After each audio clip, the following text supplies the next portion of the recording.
బాబా అపార సుఖాన్ని ఇస్తుంది. నీ ఆ ప్రేమ ఓ బాబా అపార సుఖాన్ని ఇస్తుంది. నీ ఆ ధ్యానంలో సంతోష నిధి లభిస్తుంది. నీ ఆ ధ్యానంలో సంతోష నిధి లభిస్తుంది. నీ ఆ ప్రేమ ఓ బాబా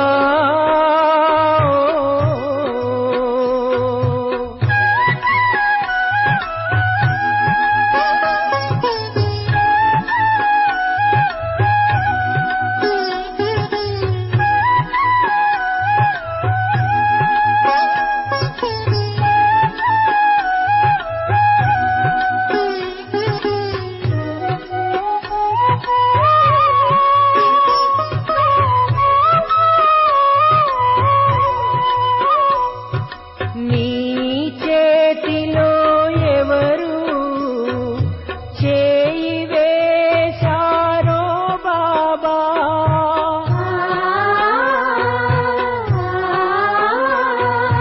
నీ చేతిలో ఎవరు చేయి వేశారో బాబా, నీ మార్గంలో నడచి నీ బాసట పొందారో బాబా, నీ బాసట పొందారో బాబా. కమలం లాంటి జీవితమే జగతిలో వారికి లభించు. నీ ఆ ప్రేమ ఓ బాబా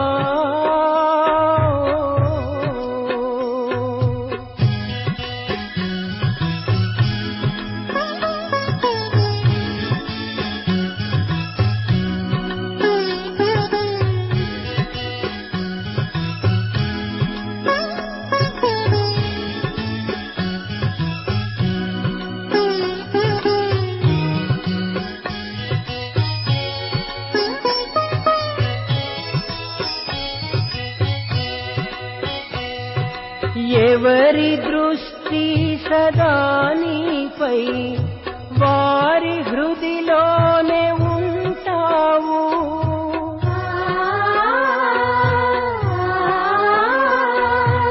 ఎవరి దృష్టి సదా నీపై వారి హృదిలోనే ఉంటావు.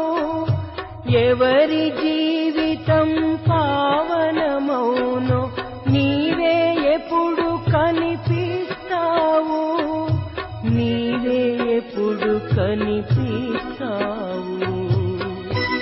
నీ కనురెప్పల ఛాయలో సతతము విశ్రమిస్తారు. నీ ఆ ప్రేమ ఓ బాబా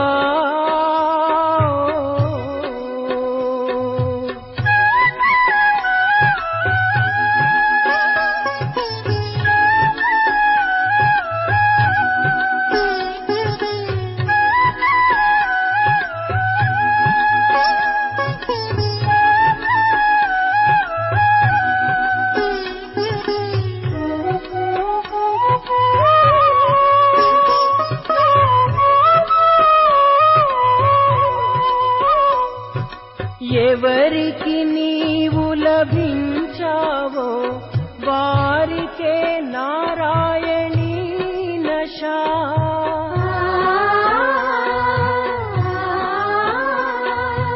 ఎవరికి నీవు లభించావో వారికే నారాయణీ నశా. ఎవరు చేయరు ఈ జగతిలో రాస క్రీడవారు తప్ప, రాస క్రీడవారు తప్ప. నింగిలో పక్షిలా విహరిస్తూ తారలపై పయనిస్తుంటారు. నీ ఆ ప్రేమ ఓ బా అపార సుఖాన్ని ఇస్తుంది. నీ ఆ ప్రేమ ఓ బాబా అపార సుఖాన్ని ఇస్తుంది. నీ ఆ ధ్యానంలో సంతోషానిధి లభిస్తుంది. నీ ఆ ధ్యానంలో సంతోష నిధి లభిస్తుంది. నీ ఆ ప్రేమ బాబా అపార సుఖాన్ని ఇస్తుంది. నీ ఆ ధ్యానంలో సంతోష నిధి లభిస్తుంది. నీ ఆ ప్రేమ బాబా.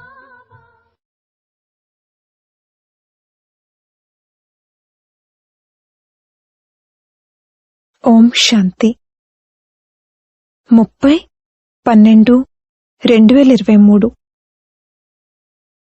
మధురమైన పిల్లలు, శుభకార్యంలో ఆలస్యం చేయకండి. తమ సోదరీ సోదరులను ఎదురు దెబ్బలు తినడం నుండి రక్షించాలి. బూబూ చేసి తమ సమానంగా తయారు చేయాలి. ప్రశ్న: ఏ విషయంలో అనర్థం జరగడం వలన భారత్ గవ్వతుల్యంగా అయిపోయింది? జవాబు: అన్నింటికన్నా పెద్ద అనర్థం ఏం జరిగిందంటే గీత యొక్క స్వామిని మర్చిపోయి గీతా జ్ఞానం ద్వారా జన్మ తీసుకున్న బిడ్డను స్వామి అని అనేశారు. ఈ ఒక్క అనర్థం కారణంగానే అందరూ తండ్రి నుండి విముఖులైపోయారు. భారత్ గవ్వతుల్యంగా అయిపోయింది. ఇప్పుడు పిల్లలను మీరు తండ్రి సమ్ముఖంలో సత్యమైన గీతను వింటున్నారు. ఈ గీతా జ్ఞానం ద్వారానే దేవీదేవత ధర్మం స్థాపనవుతుంది. మీరు శ్రీకృష్ణుని సమానంగా అవుతారు. పాట: ఈ ఆటనంతా ఎవరు రచించారు? ఓం శాంతి. తప్పకుండా మాకు స్వర్గంలో అపారమైన సుఖం ఉండేది. మేము చాలా సంతోషంగా ఉండేవారము. జీవాత్మలమైన మేము స్వర్గంలో ఎంతో ఆనందంగా ఉండేవారము అని బ్రాహ్మణ కులభూషణులైన పిల్లలు అర్థం చేసుకున్నారు. మరి ఆ తర్వాతేం జరిగింది? రంగు రూపం అనే మాయ వచ్చి అంటుకుంది. వికారాల కారణంగానే దీనిని నరకం అంటారు. మొత్తమంతా నరకమే. ఇప్పుడు భ్రమరం ఉదాహరణ ఏదైతే ఇస్తారో ఆ భ్రమరం మరియు బ్రాహ్మణి ఇరువురి పని ఒక్కటే. భ్రమరం ఉదాహరణ మీకే వర్తిస్తుంది.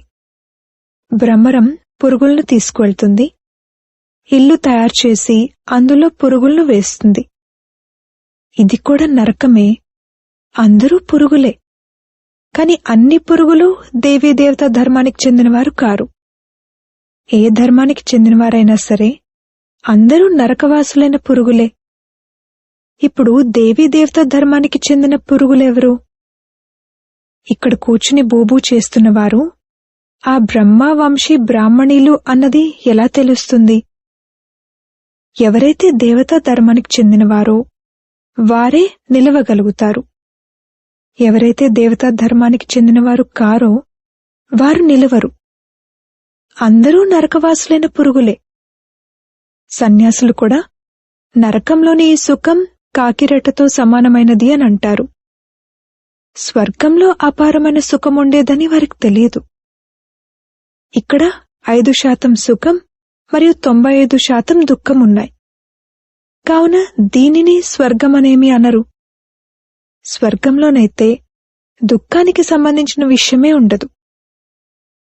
ఇక్కడైతే అనేక శాస్త్రాలు, అనేక ధర్మాలు మరియు అనేక మతాలు ఉన్నాయి. స్వర్గంలోనైతే ఒకే అద్వైత దేవతా మతం ఉంది. ఒకే ధర్మం ఉంది. మీరు బ్రాహ్మణీలు. మీరు బూబూ చేస్తారు. అప్పుడు ఈ ధర్మానికి చెందిన వారెవరైతే ఉంటారో వారు నిలుస్తారు. అనేక రకాల వారు ఉన్నారు. కొందరు ప్రకృతిని నమ్ముతారు, కొందరు సైన్స్ను నమ్ముతారు, మరికొందరు ఈ సృష్టి ఊహాజనితమైనది మాత్రమే అని అంటారు. ఇటువంటి సంభాషణ ఇక్కడే జరుగుతుంది, సత్యుగంలో జరగదు.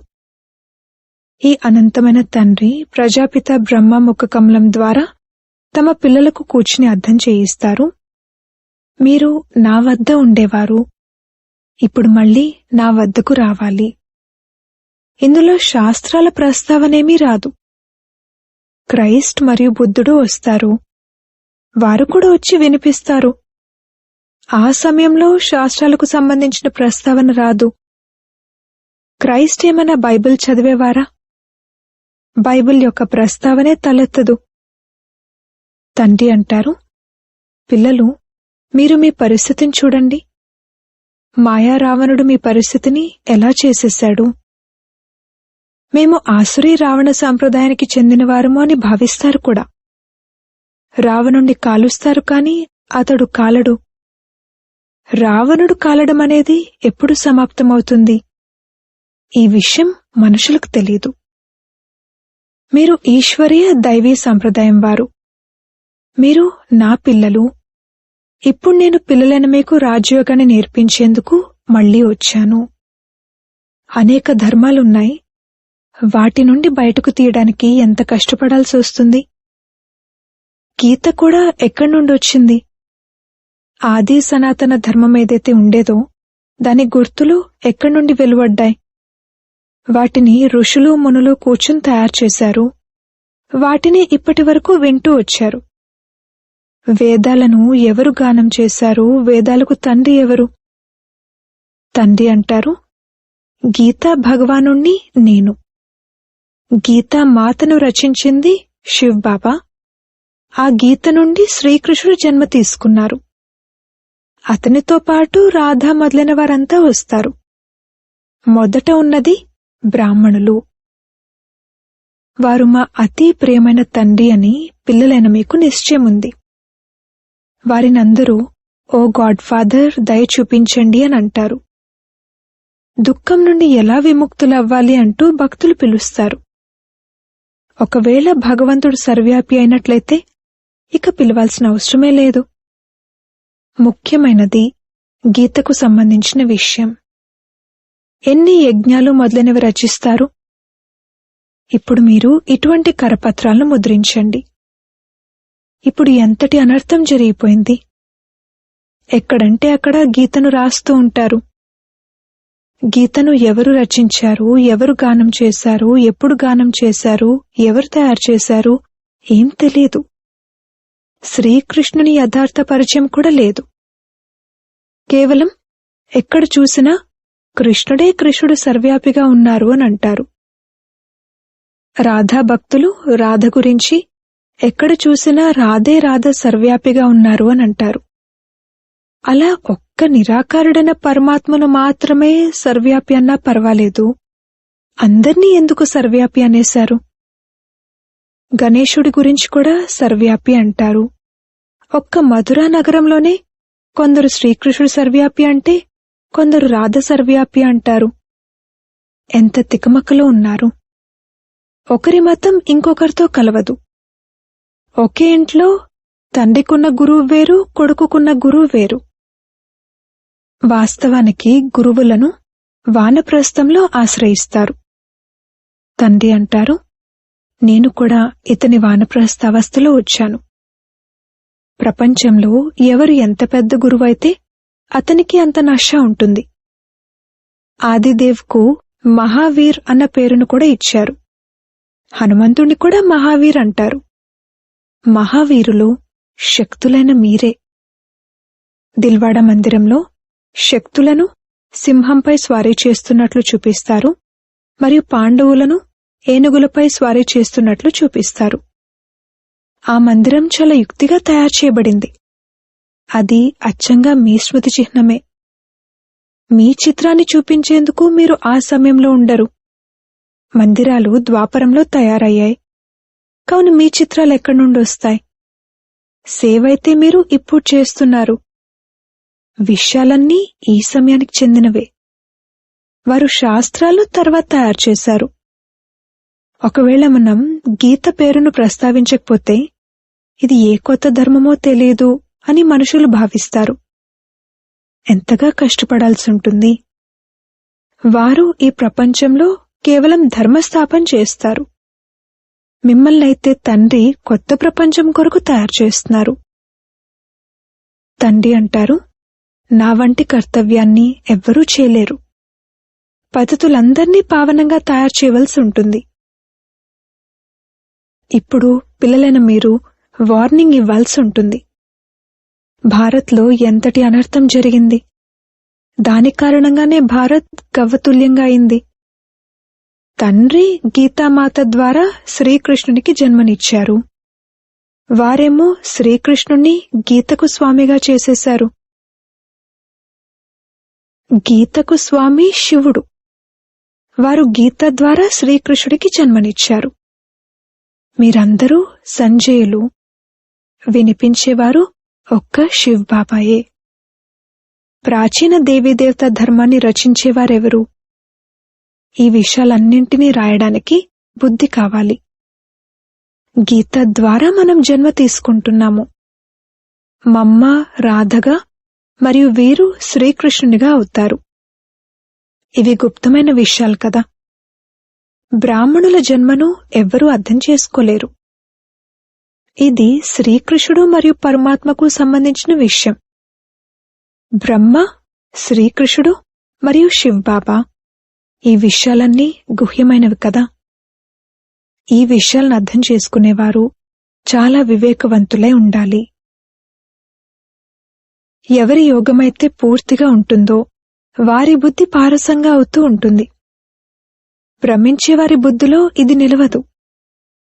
బాబా పిల్లలైన మీకు ఎంత ఉన్నతమైన జ్ఞానాన్ని ఇస్తున్నారు. విద్యార్థులు తమ బుద్ధిని కూడా నడిపిస్తారు కదా. కావున ఇప్పుడు కూర్చుని రాయండి. శుభకార్యంలో ఆలస్యం చేయకూడదు. సాగరుని పిల్లలైన మనం మన సోదరీ సోదరులను రక్షించాలి. పాపం వారు ఎదురుదెబ్బలు తింటూ ఉంటారు. బీకేలు ఎంతగానో కష్టపడుతున్నారు. తప్పకుండా ఏదో విషయమైతే ఉండే ఉంటుంది అని అంటారు. లక్షలాది కరపత్రాలను ముద్రించి గీతా పాఠశాలలు మొదలైన స్థానాల్లో పంచండి.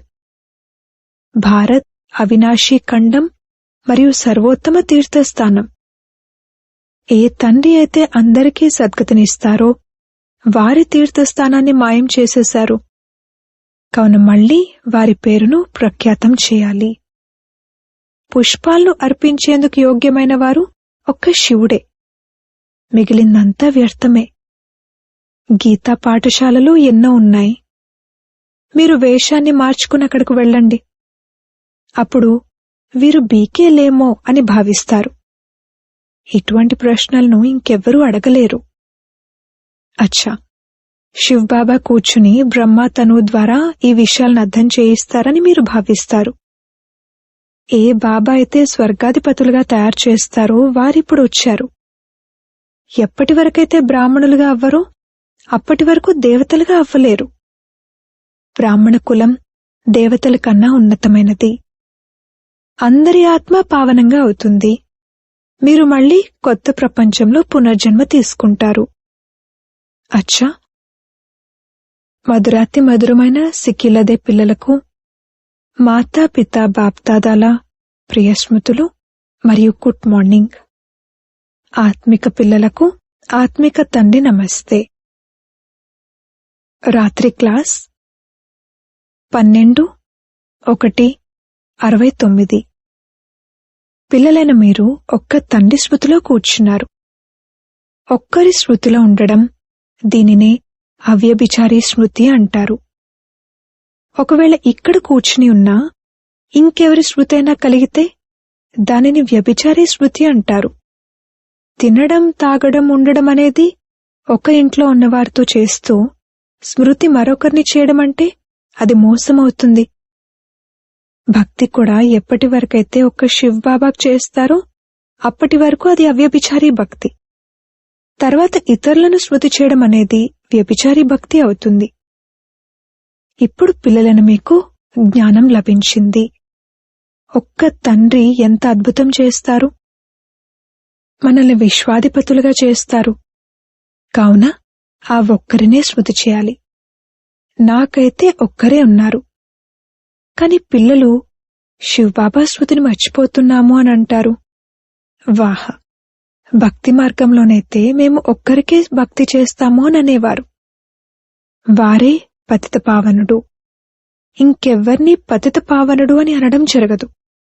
అలా ఒక్కరినే అంటారు, వారే ఉన్నతోన్నతమైన వారు. ఇప్పుడైతే భక్తి యొక్క విషయమే లేదు.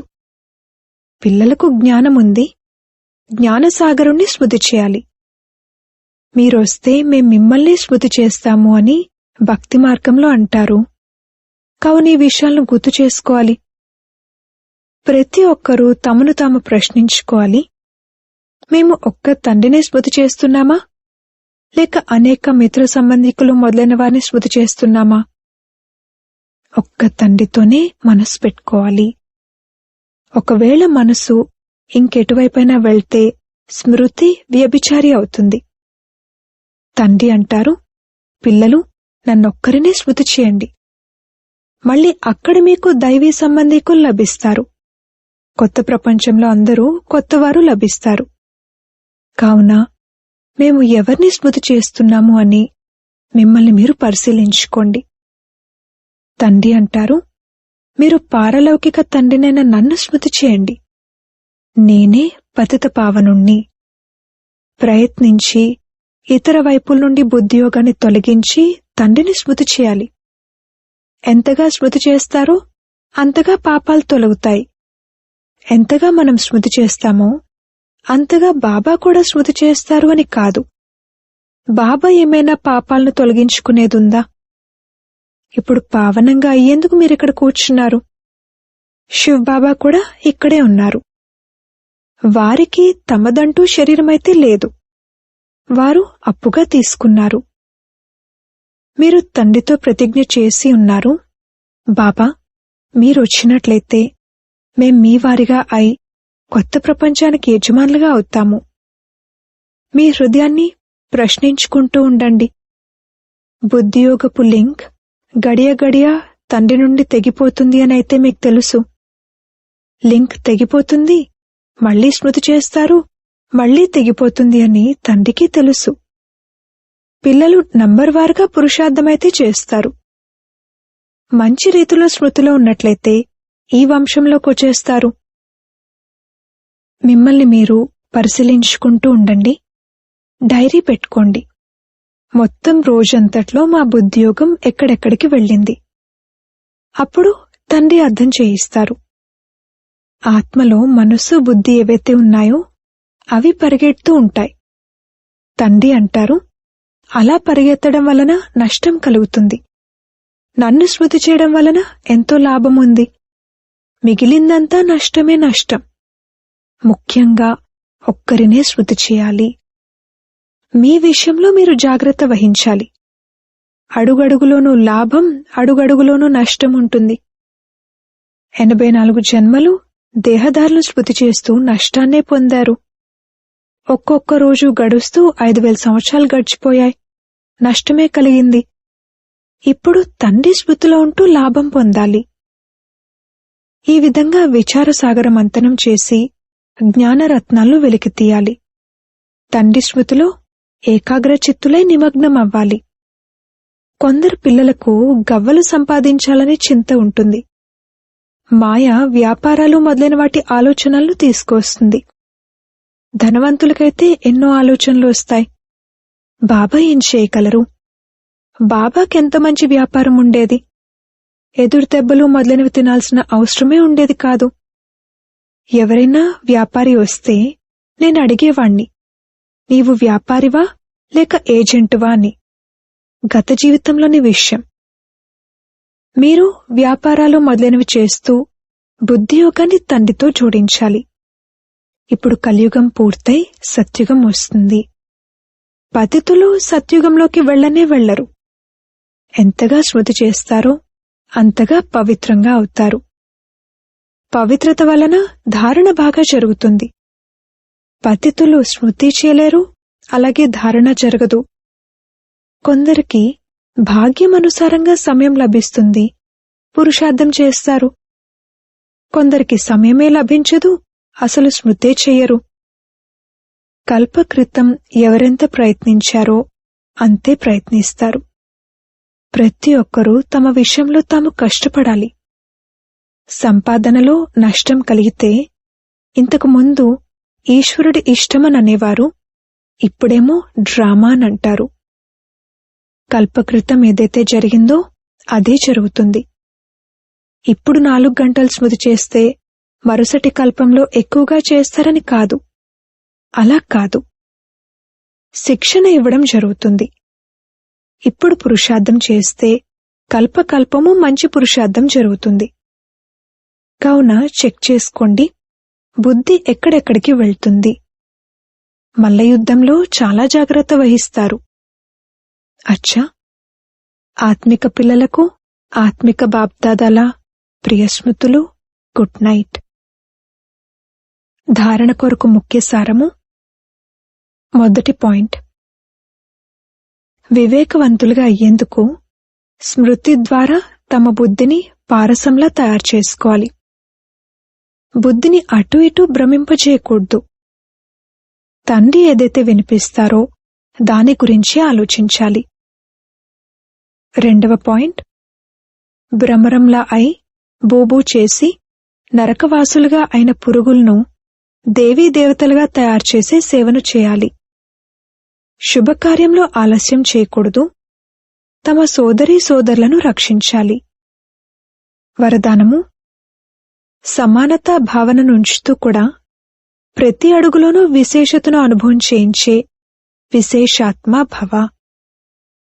పిల్లలు ప్రతి ఒక్కరిలో తమ తమ విశేషతలున్నాయి.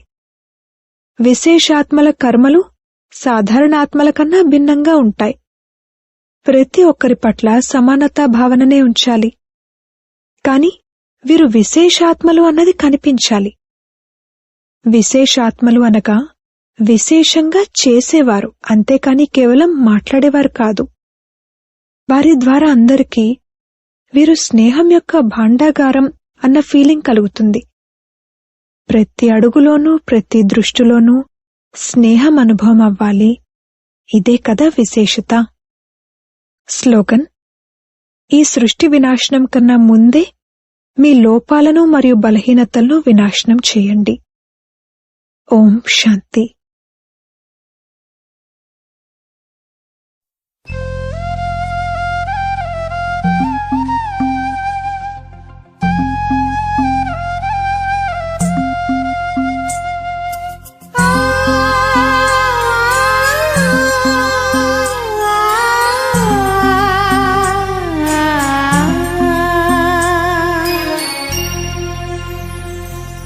प्रभु से मिला है जीवन, प्रभु को कर दे अर्पण। प्रभु से मिला है जीवन, प्रभु को कर दे अर्पण। सबका भला हम करते चले,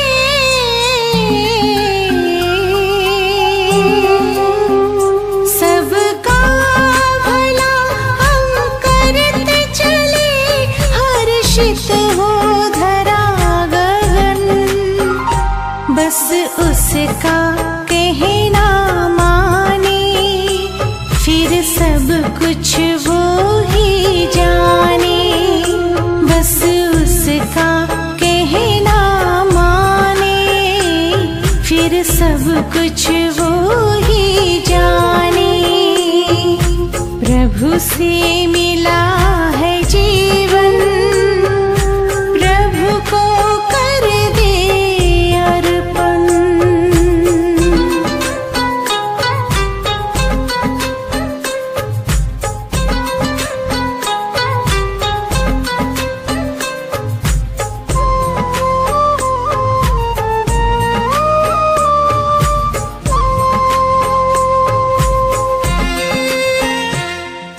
जहाँ जहाँ कदम पड़ते हैं, साथ साथ वो चलते हैं। कहीं कुछ गलत ना हो जाए, इशारे हमको करते हैं।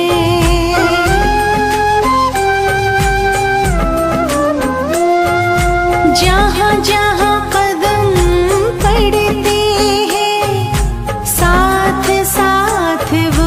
चलते हैं, कहीं कुछ गलत ना हो जाए, इशारे हमको करते हैं, गर करते हैं अपनी मनमानी,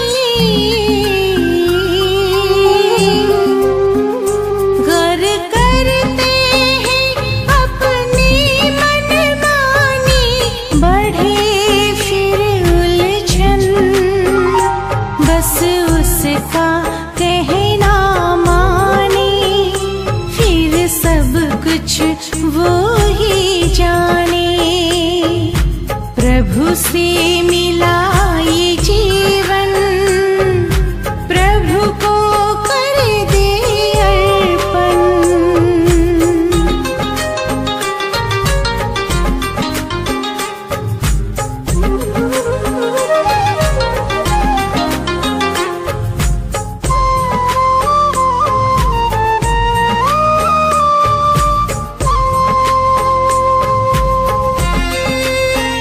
शुभ भावना का कर मंथन, महकाए मन जैसे चंदन, सुखी रहे सब शांत रहे, कर्म करे ऐसे कुंदन।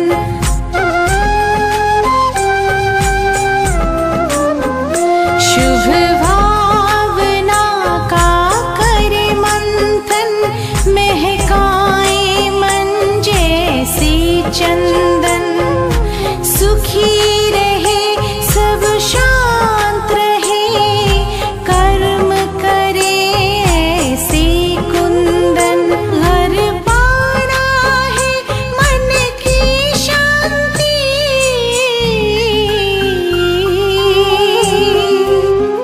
घर पाना है मन की शांति, तो करे प्रभु चिंतन, बस उसका कहना माने, फिर सब कुछ वो ही जाने। प्रभु से मिला है जीवन, प्रभु को कर दे अर्पण। सबका भला हम करते चले, हर्षित हो धरा गगन, बस उसका कहना माने, फिर सब कुछ वो ही जाने। बस उसका कहना माने, फिर सब कुछ वो ही जाने। बस उसका कहना माने, फिर सब कुछ वो ही जाने।